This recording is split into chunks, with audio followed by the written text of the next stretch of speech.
اعوذ باللہ من الشیطان الرجیم بسم اللہ الرحمن الرحیم۔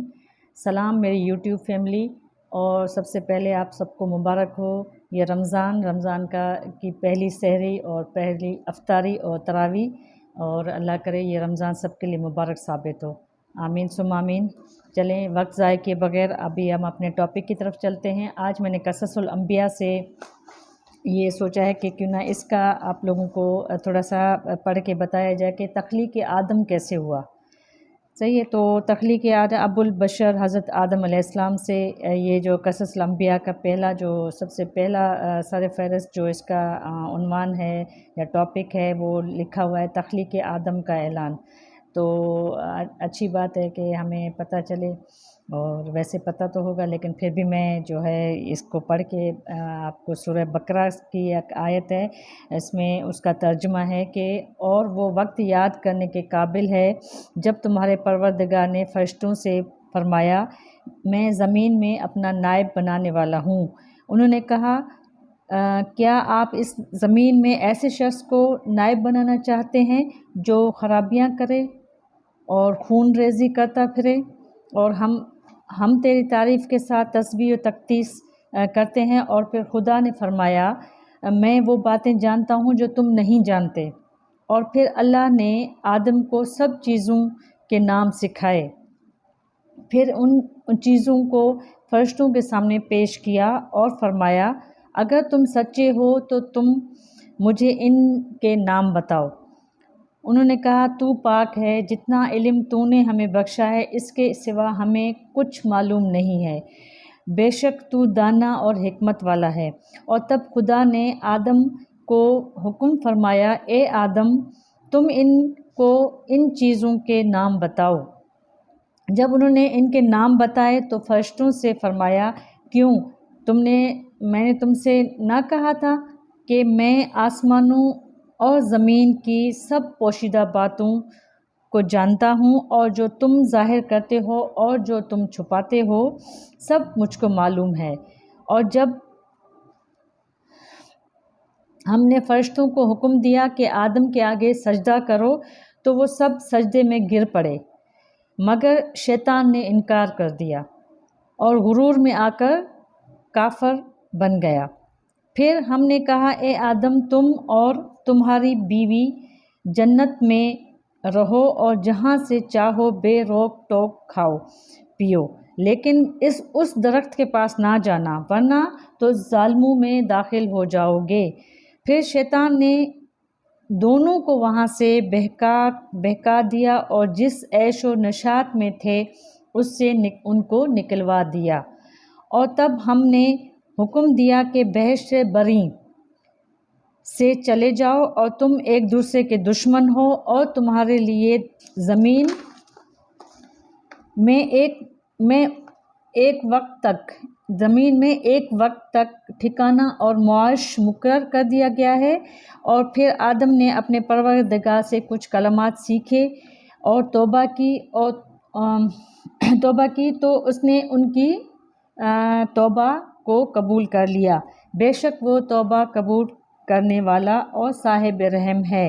ہم نے فرمایا تم سب یہاں سے اتر جاؤ، جب تمہارے پاس میری طرف سے ہدایت پہنچے تو اس کی پیروی کرنا، کیونکہ جنہوں نے میری ہدایت کی پیروی کی اور ان کو نہ کچھ خوف ہوگا اور نہ وہ غمگین ہوں گے، اور جنہوں نے اس کو قبول نہ کیا اور ہماری آیتوں کو جھٹلایا وہ دوزخ میں جانے والے ہیں اور اس میں ہمیشہ رہیں گے۔ یہ سورہ بقرہ میں اس کا جو ہے یہ ذکر ہے، صحیح ہے۔ اور پھر اس کے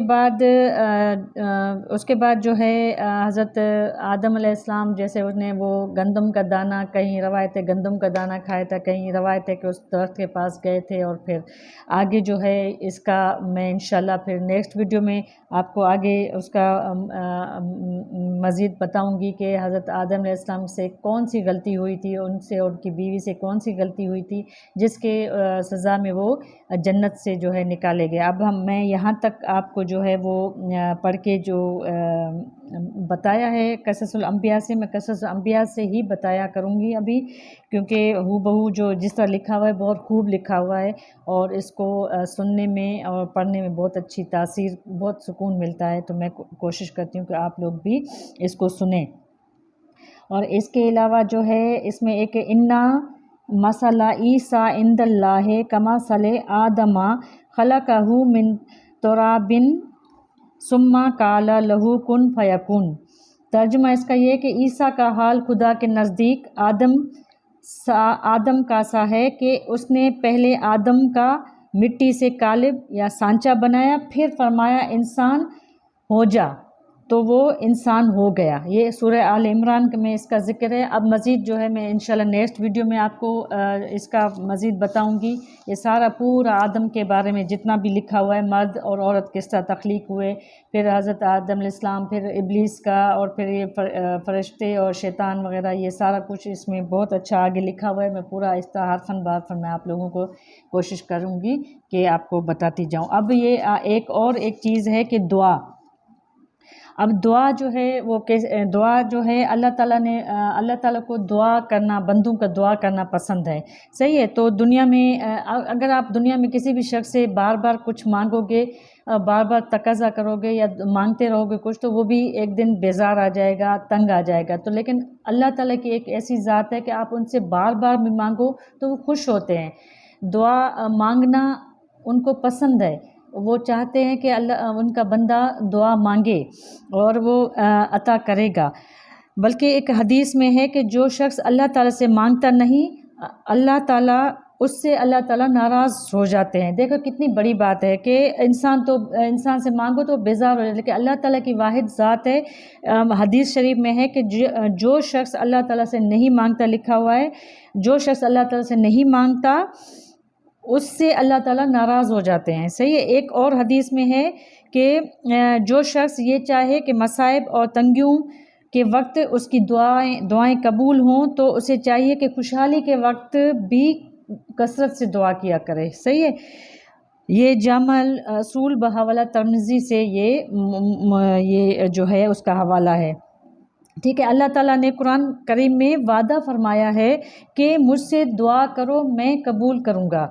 सही है। और इसके अलावा अल्लाह ताला तबारक ताला उसका ये वादा, ज़ाहिर सी बात है ये गलत हो ही नहीं सकता, और इस यकीन के साथ दुआ मांगनी चाहिए कि वो ज़रूर कबूल करेगा, क्योंकि उन्होंने वादा किया है इस बात का। अलबत्ता दुआ कबूलियत की तो सूरतें होती हैं, मुख्तलिफ़ सूरतें हैं। कुछ चीज़ें जो होती हैं वो उस वक्त मिल जाती हैं, कुछ चीज़ें आखिरत के लिए अल्लाह ताला उनके लिए ज़ख़ीरा रखते हैं, और कुछ जो है वो जो हमारे हक़ में बेहतर नहीं होती हैं तो वो नहीं हमें मिलती हैं। लेकिन हमें ये लगता है कि हमारी दुआएं कबूल नहीं हो, उसकी भी सूरतें होती हैं दुआ कबूल करने की। और इसके अलावा जो है इसमें ये कि हर दुआ के 3 फ़ायदे हैं। उसमें ये कि दुआ की कबूलियत से मुरादें पूरी होती हैं। ठीक है। एक तो दुआ का ये फ़ायदा है कि मुरादें पूरी होती हैं, उसकी कबूलियत अगर हो गई, और हर दुआ पर सवाब मिलता है, और दुआ की कसरत से अल्लाह ताला के साथ ताल्लुक़ में इजाफ़ा हो जाता है। ये इसके फ़ायदे हैं।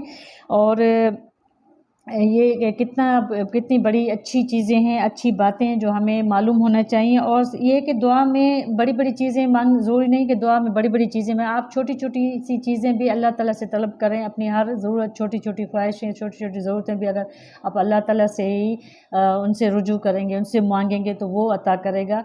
वरना तो इंसान के आगे अगर आप कहेंगे तो वो इंसान, आप खुद पता है कि वो इंसान से मांगना जो है ज़िल्लत ही है, और अल्लाह ताला से मांगना जो है वो उसमें सवाब भी है, उससे अल्लाह ताला से ताल्लुक़ भी जो है वो मज़बूत हो जाता है। सही है। तो इस तरह जो है ना हमें दुआ की आदत डालनी चाहिए, और दुआ मांगनी चाहिए, अपने लिए मांगनी चाहिए, ज़ाती मांगनी चाहिए, और दीनवी फ़ायदे के लिए मांगनी चाहिए। इसके अलावा दूसरों के लिए भी दुआ मांगनी चाहिए। अल्लाह ताला फरमाते हैं कि आप दूसरों के लिए दुआ करो, अपने लिए बेफ़िक्र हो जाओ। तो इसलिए आपको किसी भी परेशानी में कोई हमारा भाई मुब्तला है, बहन मुब्तला, तो उनके लिए भी दुआ مانگیں، اس کے پیٹھ پیچھے دعا مانگا کریں. انشاءاللہ آپ اچھا رکھیں گے، اچھی نیت رکھیں گے، اچھی دل سے دعا مانگیں گے تو اللہ تعالیٰ آپ کے بھی راہیں آسان کرے گا، ہموار کرے گا. تو نیکسٹ جو ہے وہ قصص الانبیاء کے ساتھ ابلیس حضرت آدم علیہ السلام کا جو ہے یہ ٹاپک کنٹینیو کروں گی. روزانہ تھوڑا تھوڑا آپ لوگوں کو آ کے بتایا کروں گی، سنایا کروں گی اس کو. تو امید کرتی ہوں کہ آپ کو پسند آئے گی. اگر آپ کو پسند آئے تو لائک کر لیجیے گا، شیئر کر لیجیے گا اور سبسکرائب کر لیجیے گا. مجھے اپنی دعاؤں میں یاد رکھیے گا. ٹل نیکسٹ کے لیے اللہ حافظ.